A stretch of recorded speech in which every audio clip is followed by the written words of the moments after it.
Si.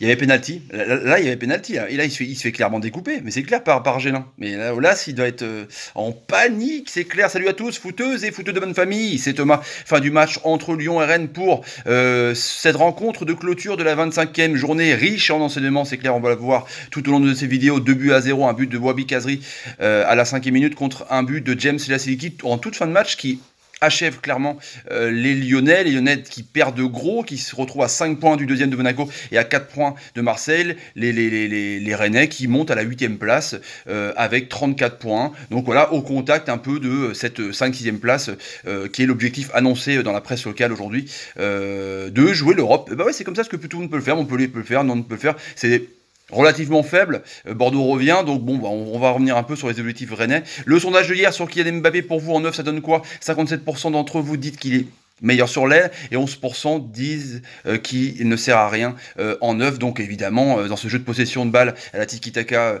parisienne, c'est clair qu'il est meilleur à droite que dans l'axe, hein. À chaque fois c'est le débat, donc je pense qu'il faudra peut-être recruter une doublure pour Cavani cet été. Un petit sondage qui va pas mal à la fin de la vidéo. De coup, Lyon, ouais, qui perd assez gros, hein, mine de rien, qui reste sur 3 défaites consécutives, hein. Ce n'est jamais arrivé sous l'ère Genesio, donc ça fait un peu de tâche quand même, eux qui ambitionnent quand même de cette deuxième place directement qualificative pour la Coupe d'Europe. Donc là, vu que Marseille a fait match nul à Saint-Etienne vendredi et Monaco a gagné largement 4-0, du coup, ouais, il laisse un peu les deux partir à 4 et 5 points. Ça fait quand même un petit gap, même si c'est pas rédhibitoire, parce que il reste encore du temps, hein, d'accord. Il reste 13 journées, bon, bah voilà, quoi. Il peut encore passer plein de trucs, mais c'est clair que là, moralement, 3 défaites consécutives, c'est un peu tendu. En plus, il y a la Coupe d'Europe qui arrive avec Villarreal. Il y a un calendrier qui s'annonce assez compliqué. Ça va être chaud. Les Lyonnais qui ont fait une mi-temps donc catastrophique, hein, vraiment, il s'est rien passé, c'était méthode handball. On a revu vraiment la même disposition que contre Monaco, c'est-à-dire que des joueurs rennais de ligne de 4 attendaient derrière.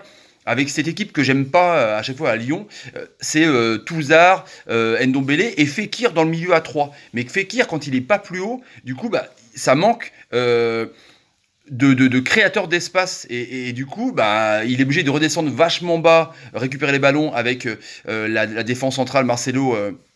Morel, du coup, il est fatigué quand il remonte la balle. Du coup, quand la défense rennaise est là, arrêtée, il est obligé de essayer de provoquer vraiment en stoppant, quoi, faire des petits dribbles à la brésilienne. C'est vachement difficile quand même pour passer. Ça passe des fois, mais c'est vraiment assez compliqué. Et du coup, ça ne passait pas, quoi. C'était vraiment du handball. Il y avait des Rennais qui attendaient, ça allait sur l'aile. Les joueurs Rennais avaient vraiment le temps de se passer les joueurs, vous voyez, comme ça se passe au basket. J'ai le 9, j'ai le 15, j'ai le 11. Ils avaient carrément la liberté d'effectuer leur défense de ouf, quand même, parce qu'ils ont été assez énormes, hein, 66 34, hein, c'est quand même, voilà, c'est quand même un mur breton. Et du coup, voilà, on voyait pas vraiment comment les Lyonnais allaient briser le truc. En plus, à la 5e minute, direct, Kazri et Sakho qui étaient là pour faire un peu les essuie-glaces devant et faire ce pressing plus ou moins haut entre le premier dégagement de Lopez et la défense et les ailiers Tête et Mendy. Du coup, sur un dégagement de Koubek, Marcelo, il a toute la liberté pour la mettre devant, devant, sur le côté. Il a top là dans la radio crâne, il la met derrière. Du coup, Kazri part en profondeur. Il fixe vraiment Lopez. Bon, faut la mettre entre les jambes, mais il est même pas chamaillé, quoi. Tu sais, il y a Morel dans le foot quand il y a le porteur du ballon. On va sur le porteur du ballon pour essayer de le bloquer sur une aile, pour essayer vraiment de l'enfermer pour que le tir soit vraiment difficile, quoi. Mais là, il reste sur Sakho, croyant qu'il va peut-être y avoir une passe en retrait de Kazri. Du coup, il sert à rien. Et du coup, Kazri, voilà, il a quand même du talent, quoi. Il est à 8 buts là chez les Rennais. Voilà, c'est vraiment une erreur de défense de la paire centrale. Là, c'est pas oufissime. C'est pas la première fois que ça arrive avec Marcelo.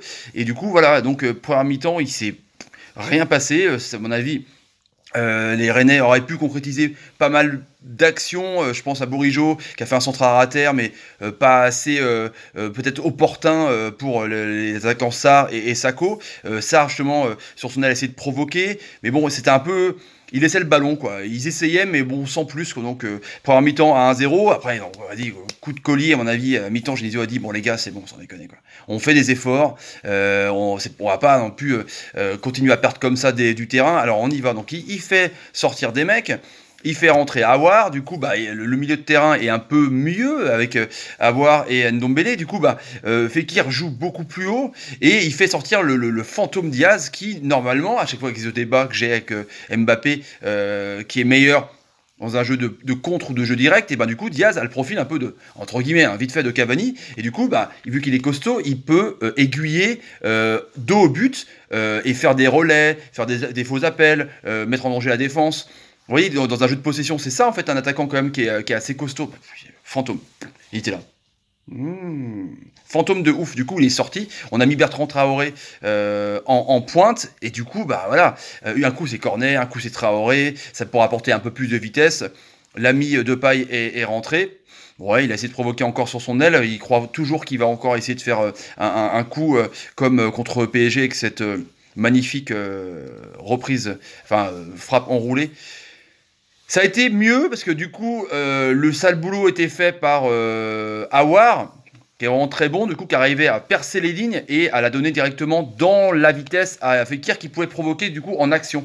Et du coup, sur cette action où il y a eu un peu de cafouillage, là on voyait plein de jeux de forêt de jambes là, et il s'est fait découper par Gélin, il y avait pénalty clairement, après il y a eu vraiment énervement, ils ont pris, Traoré a pris un jaune parce qu'il a gueulé, Fekir a pris un jaune parce qu'il a gueulé, mais là clairement, pour une fois, on va rien dire sur cette polémique qu'il y avait eu le sondage la dernière fois, mais il y avait pénalty clairement. Du coup, ça a un peu, mine de rien, provoqué un peu d'allant chez les Lyonnais qui ont continué à appuyer, parce que les Rennais balançaient encore le ballon et attendaient vraiment super bas les Gauns. Et il y a eu pas mal d'actions, donc je vois pareil la petite action de Bertrand Traoré, la talonnade et Cornet et Fekir qui fait une frappe enroulée juste le bout du gant de l'ami Koubek. Voilà, il y a eu pas mal c'était mieux, c'était plus rapide, mais pourquoi Genesio ne met pas tout de suite Fekir en 10, quoi, sans déconner, quoi. Et voilà, et Diaz, quand il fait un match sur deux, voilà, c'est quand même assez fou d'avoir des mecs sur un oscillogramme comme ça, paf, paf, paf, c'est bon, c'est pas bon, c'est un truc de ouf.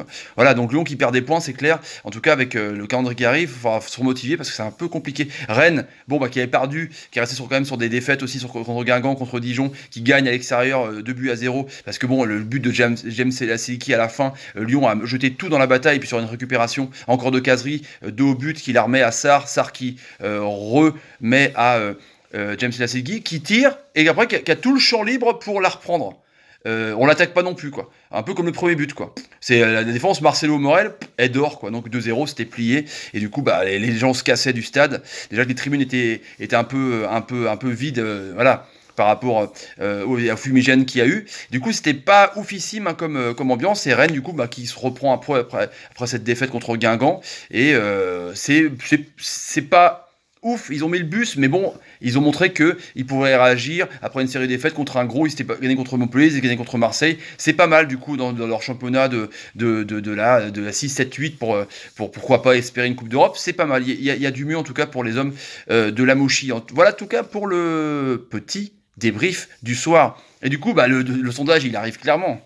Est-ce que pour vous, Lyon a dit au revoir à la deuxième place ?